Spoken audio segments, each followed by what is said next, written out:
నా పేరు Vanjar Venkataswamy, Chinnashankarampet, Medak district, Lakshmi agro traders.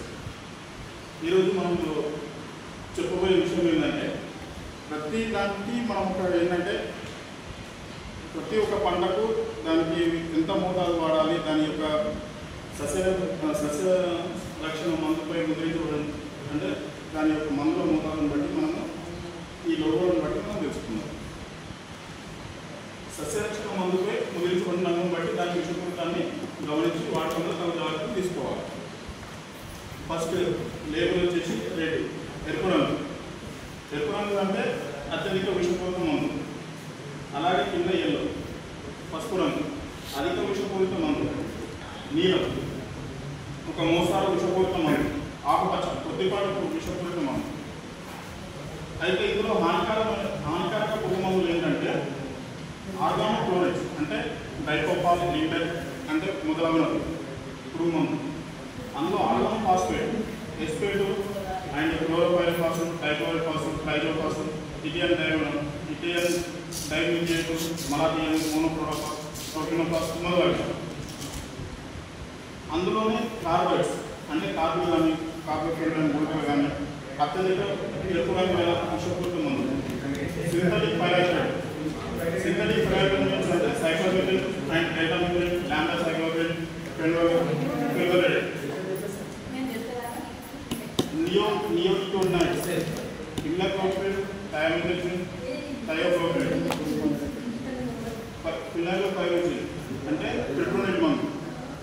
అంత హానికారక మందులు అంటే నీలం కానీ ఆకుపచ్చ కానీ. ఇప్పటి వరకు ఉన్న పురుగు మందులు ఏంటంటే మార్కెట్లో ఉన్న పురుగు మందులు ఏంటంటే ఎసిమాఫైడ్, కార్టాఫైడ్, వెజిటబుల్ సల్ఫర్, ఇమామిడిక్ బెంజోనేట్, బుప్రోపిజిన్, పైమెట్రోజిన్. వీటి వల్ల ఇప్పటి వరకు అయితే ఎలాంటి మనుషులకు కానీ ఎలాంటి అవలక్షణాలు కానీ నిరూపితం అంటే ఇంతవరకు కాలేదు. ఈ సస్యరక్షణ మందులు వాడకంలో మన జాగ్రత్తలు తీసుకోవాలి.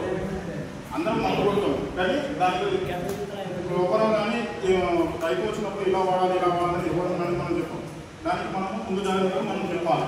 ఫస్ట్ ఆఫ్ ఆల్ ఏంటంటే మనం ఇచ్చేటప్పుడు మందు ఇచ్చేటప్పుడు ఏంటంటే రిసిప్ట్ ఇవ్వాలి.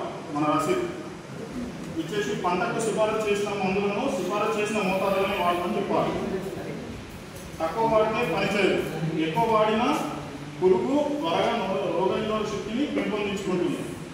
అది ఎప్పుడు వాడాలంటే ఎండ ఎక్కువగా ఉన్నప్పుడు కానీ గాలి వేగం ఎక్కువగా ఉన్నప్పుడు, వర్షం కురిసే ముందు మందులు వాడాలి. గాలికి వ్యతిరేక దిశ అంటే ఎదురు గాలి వచ్చినప్పుడు పిచికారీ చేయాలి. పూత దశలో ఉన్న పైరు ఉదయం కానీ సాయంత్రం సమయంలో స్ప్రే చేసుకోవాలి. చేతి పంపుతో కొడితే 200 లీటర్లు, తైవాన్ పంపుతో కొడితే 150 లీటర్లు, పవర్ పంపుతో కొడితే 100 లీటర్ల మందులు ఎకరాకు వాడుకోవాలి. స్ప్రే చేసే సమయంలో రక్షణ దుస్తులు, చేతి గ్లౌజులు, ముక్కుకి కళ్ళకి రక్షణ కవచాలు ధరించుకోవాలి. స్ప్రే చేసిన సమయంలో నీళ్లు కానీ గుట్క కానీ పొగ తాగడం కానీ చేయాలి. 9 రోజులు ఏంటంటే స్ప్రే చేసిన సమయం నుండి 7 నుంచి 10 రోజుల తర్వాతనే కోసి మార్కెట్కు పంపించాలి.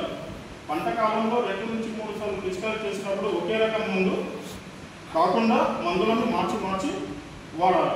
మార్చి పిచికారీ చేసుకోవాలి.